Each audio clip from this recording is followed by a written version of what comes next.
वृंदावन में नए नियमों के साथ फिर शुरू हुआ नौका संचालन। सुरक्षा को लेकर प्रशासन सख्त।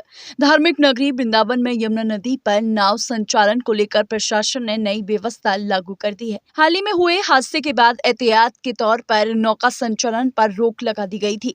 अब सुरक्षा मानकों को अनिवार्य करते हुए दोबारा संचालन की अनुमति दे दी गई है। रविवार को जिलाधिकारी सीपी सिंह और वरिष्ठ पुलिस अधीक्षक श्लोक कुमार ने केशी घाट पर आयोजित पंजीकरण शिविर का निरीक्षण किया।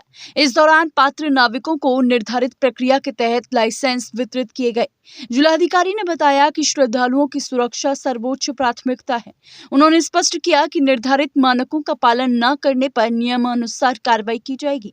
प्रशासन के अनुसार नाविकों की आपत्तियों और सुझावों पर विचार करने के बाद स्टीमर के पंजीकरण शुल्क को 5,000 रुपए से घटाकर 1,500 रुपए तथा छोटी नावों का शुल्क 500 रुपए निर्धारित किया गया है। नई व्यवस्था के तहत प्रत्येक नाव में अधिकतम 15 सवारी ही बैठ सकेंगी। सभी यात्रियों के लिए लाइफ जैकेट अनिवार्य होनी चाहिए तथा नाव का फिटनेस प्रमाण पत्र आवश्यक रहेगा। वरिष्ठ पुलिस अधीक्षक ने बताया कि घाटों पर सुरक्षा व्यवस्था को मजबूत करने के लिए रिवर पेट्रोलिंग और मोबाइल पुलिस टीमें मौजूद रहेंगी ताकि किसी भी आपात स्थिति में त्वरित कार्रवाई की जा सके। प्रशासन का कहना है कि सुरक्षा मानकों के पालन के साथ ही श्रद्धालुओं की सुविधा और विश्वास को बनाए रखना प्राथमिक उद्देश्य है। देखिए, 10 अप्रैल को बहुत ही दुर्भाग्यपूर्ण हादसा यहाँ यमुना जी में हुआ था और उसके बाद ये पाया गया कि कतिपय कमियां जो नाविक संचालक हैं उनके द्वारा और जो रूल्स रेगुलेशंस हैं उनका पालन नहीं किया जा रहा था। रूल्स रेगुलेशंस का पालन हो, नाव में प्रॉपर लाइफ सपोर्ट सिस्टम हो, जो नाविक है वो प्रॉपर ट्रेंड हो, इसके अलावा जो नाव है वो मजबूत हो। जो श्रद्धालु यहाँ आते हैं हम लोगों के भरोसे, वो जब नाव में बैठें तो उनके पास सुरक्षा के सारे उपकरण हो और वो पहने। इसमें काफ़ी मंथन किया गया। 2024 में नगर निगम के द्वारा रूल्स रेगुलेशंस पारित किए गए थे, लेकिन पता नहीं किन कारणों से वो एग्जीक्यूट नहीं हो पाए थे। उनको एग्जीक्यूट किया गया। जो नाविक हैं और जो इनके पूरे यहाँ के परिवार हैं, उनमें इस बात को लेकर के काफ़ी रोष था कि जो रजिस्ट्रेशन का शुल्क है वो बहुत ज़्यादा है और ये लोग नहीं दे पाएंगे।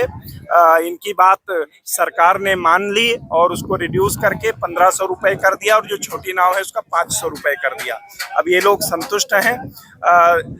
मथुरा में भी, वृंदावन में भी नाव का संचालन शुरू हो गया है, लेकिन 3 चीज़ें अनिवार्य रूप से सबको पालन करनी पड़ेंगी। एक तो चाहे वो नाविक हों, चाहे उसमें बैठने वाले लोग हों, वो ये वाला जो जैकेट है ये अनिवार्य रूप से उनको पहनना पड़ेगा, लाइफ सपोर्ट जैकेट। दूसरा, जो नाव में बैठेंगे उसकी संख्या निर्धारित की गई है। जैसे हम लोग लिफ्ट में बैठते हैं, चढ़ते हैं, तो उसमें लिखा होता है 10 आदमियों के लिए अनुमन्य, इसका वजन इतना हो सकता है। उस तरीके का नाव के नाविक हैं या नाव के जो मालिक हैं उनको भी पालन करना पड़ेगा।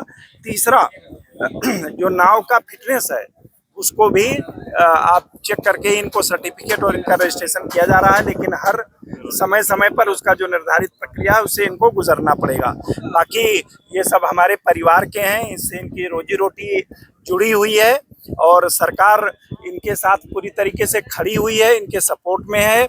सभी लोग अच्छे से संचालन करें नाव का, परंतु पूरा जो मानक है उसका पालन करें और अपना और जो श्रद्धालु इस पे नाव पे बैठता है उसके जीवन की रक्षा करना भी इनका दायित्व है, हम सबका दायित्व है।